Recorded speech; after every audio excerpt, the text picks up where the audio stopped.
안녕하세요, 코레그로입니다. 식물은 성장하기 위해서 토양에 있는 여러 가지 필수 성분과 유형 성분들을 흡수하게 됩니다. 그중 필수 성분을 보면 약 17가지 종류가 되는데요. 물 흡수와 광합성을 통해 얻을 수 있는 탄소, 수소, 산소를 제외하고 나머지 필수 성분을 공급해야 하는데, 보통은 질소, 인산, 가리, 칼슘까지는 토양에 신경 써서 공급을 하고, 좀 더 신경 쓰면 마그네슘과 붕사로, 붕소까지는 공급을 하고 있습니다. 하지만 망간, 철, 아연, 구리 같은 미량 요소는 어떻게 공급하고 계신가요? 이러한 성분들은 매우 미량으로 조금만 필요하고, 그리고 충분한 유기물 공급으로 어느 정도 공급할 수 있다고 알려져 있습니다. 과연 유기물만으로 충분한 미량 요소 공급이 이루어질까요? 독일의 화학자 리비인은 식물에게 아무리 필수 영양 성분을 충분히 공급하여도 한 가지라도 결핍되는 영양 성분이 있다면 결핍된 그 성분으로 인하여 수확량이 결정된다는 최소율 법칙을 이야기하였습니다. 대부분의 경우 질소, 인산, 가리, 칼슘 등 다량 원소는 신경 써서 공급하지만, 미량 요소의 경우 유기물 공급 외에는 따로 신경 써서 공급하지 않는 경우가 많기 때문에 우리는 이 최소율 법칙을 기억하고 미량 요소 공급이 왜 중요한지 알아볼 필요가 있습니다. 1900년도 초 기체의 질소와 수소를 반응시켜 암모니아를 합성, 질소 비료를 생산하면서 농업혁명을 이뤘을 때는 토양에는 질소만 줘도 수량이 늘고 재배가 가능하였습니다. 토양이 상당히 비옥했기 때문입니다. 그러다가 질소, 인산, 가리를 함께 주면서 더욱더 수확량이 늘고 성공적인 재배가 가능하였습니다. 하지만 인구 증가와 농업이 상업화되면서 계속된 토지의 이용으로 토양 속에는 미량 요소가 많이 있지만 식물이 이용 가능한 미량 요소는 크게 부족하게 되었습니다. 고품질 다수학을 위해서는 질소, 인산, 가리 같은 다량 원소 공급에만 신경 쓸 것이 아니라 미량 요소 공급에도 신경 써야 합니다. 미량 요소의 결핍은 이러한 사진처럼 눈으로 바로 볼 수 있는 급성 결핍 증상이 있습니다. 이렇게 눈으로 보이는 결핍은 수확물의 수량과 품질을 크게 감소시킬 수가 있습니다. 즉 미량 요소가 부족하구나를 느낄 수 있는 증상들입니다.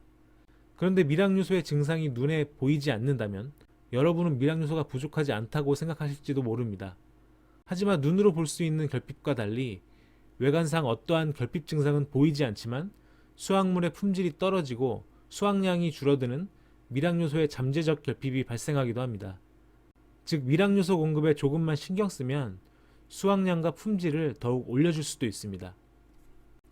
우리는 편의상 질소는 잎사귀 비료, 인산은 뿌리와 결실을 위한 비료, 가리는 열매를 위한 비료, 칼슘은 세포벽과 내병성, 저장성을 위한 비료, 마그네슘은 광합성 증진을 위한 엽록소 비료, 이런 식으로 간단하게 개념을 잡아 이해를 하기도 합니다. 그렇다면 미량 요소는 식물에게 어떠한 비료일까요? 여기 광합성의 모식도 그림입니다. 이산화탄소와 물은 엽록소가 빛에너지를 이용하여 광합성이 진행되면 포도당이 생성됩니다. 이 포도당을 이용하여 단백질과 탄수화물 등을 합성하게 되는데요. 이를 위해서는 절대적으로 효소 반응이 필요한데요. 바로 이 효소 반응을 위해서 미량 요소가 필요합니다. 미량 요소는 효소의 구성물질이 되기도 하고 효소 반응을 위한 역할을 담당하고 있습니다. 즉 사람이 탄수화물, 단백질, 지방 등을 입으로 흡수해도 체내로 흡수하고 에너지원으로 사용하고 체내의 구성물질이 되기 위해서는 소화 효소가 있어야 하듯이 식물도 질소, 인산, 가리 등을 체내로 흡수하고 이를 제대로 이용하려면 효소 반응, 즉 미량 요소가 절대적으로 필요합니다.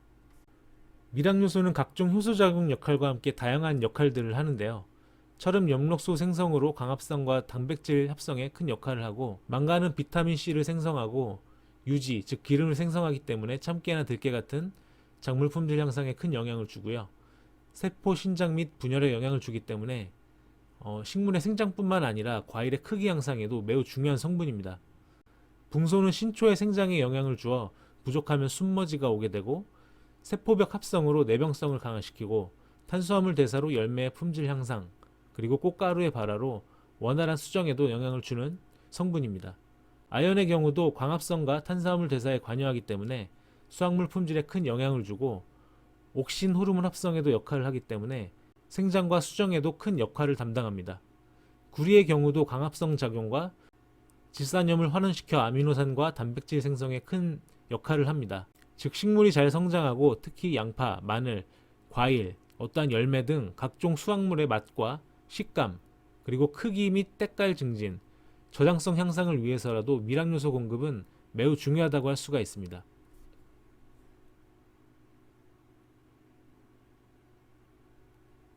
지금까지 미량요소의 중요성과 역할을 알아보았는데요. 우리는 유기물을 공급해서 미량요소를 어느 정도 공급할 수가 있습니다. 하지만 왜 식물에게 미량요소의 흡수가 부족해지는 걸까요? 바로 토양의 pH 산도의 영향이 크기 때문입니다. 지금 토양 입자에 철, 아연, 망간이 붙어 있습니다. 이 미량요소가 식물에 흡수되려면 토양 입자에서 떨어져야 하는데 이게 잘 쉽게 떨어지지가 않습니다. 보통 토양 산도가 7 이상이 되면, 그리고 철의 경우는 토양 산도가 6.5 이상부터 이런 식으로 토양 입자에 미량요소가 흡착되어서 식물이 흡수하기가 어렵습니다. 반대로 토양 산도가 낮은 조건입니다. 토양 산도가 낮다라는 것은 토양에 많은 수소 이온이 존재한다는 건데요. 수소는 토양 입자에 붙어있는 다른 원소를 떼어버리고 수소 본인이 토양 입자에 붙어버립니다. 그래서 토양에 붙어있는 철, 아연, 망간 같은 미량요소를 토양 입자에서 떼어버리기 때문에 식물이 미량요소를 쉽게 이용할 수가 있습니다. 하지만 토양 산도가 낮으면 질소, 인산, 가리, 칼슘 등 다량 원소의 흡수가 불량해집니다. 미량 원소는 많이 흡수해도 문제가 되기 때문에, 그리고 미량요소 흡수를 증진시키기 위하여 토양 산도를 낮출 수는 없습니다. 그리고 토양에는 많은 중금속이 있습니다. 하지만 이 토양이 이 중금속을 식물이 흡수하지 못하도록 잡아주고 있습니다. 하지만 토양 산도가 낮아지면 마찬가지로 수소이온이 중금속들을 토양 입자에서 떼내기 때문에 식물은 결국 중금속을 흡수하게 되고 최종적으로 사람이 중금속을 함유된 채소나 과일을 먹게 되어 사람의 건강에도 악영향을 줄 수가 있습니다.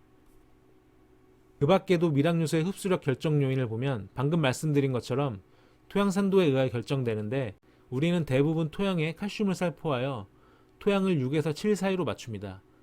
토양 산도가 높아지면 높아질수록 미량요소의 흡수력은 떨어지게 되어 있고요. 그리고 토양 수분이 부족할 때 미량요소의 결핍도 많이 발생됩니다. 칼슘과 마찬가지로 체내 이동성이 좋지 않아 보통은 어린잎 위주로 결핍 증상이 발생됩니다. 노지에서 수분 공급이 충분하지 못하면 고추꽃이 적게 피고 고추가 적게 달리면서 고추가 구부러지거나 기형가가 발생하는 것은 칼슘과 함께 이 미량요소의 결핍이 원인인 경우도 많습니다. 그리고 유기물 자체적으로도 어느 정도 미량요소를 공급할 수가 있기 때문에 충분한 유기물 공급이 중요하고요. 다만 인산이 높은 경우에는 미량요소 흡수력이 크게 떨어지는데요. 특히 많은 농가에서 가축분 퇴비를 많이 사용하시는데요. 이 가축분 퇴비의 계속된 사용은 토양에 인산을 집정시키기 때문에 이로 인해서 미량요소의 결핍이 많이 생깁니다. 그 밖에 사질토일수록 미량요소의 결핍 발생이 많습니다. 미량요소는 미량만 공급하면 되기 때문에 연면 시비로도 공급 효과가 큰 성분들입니다. 하지만 연면 시비에도 걸림돌이 있는데요. 바로 잎의 표면은 토양처럼 음전하를 띠는데 양전하를 갖는 미량요소의 흡수를 방해하게 됩니다. 특히 철의 경우에는 연면 시비하고 10일이 지나야 흡수되는 경우도 있을 정도로 흡수가 되지 않고 체내 이동성이 좋지가 않습니다.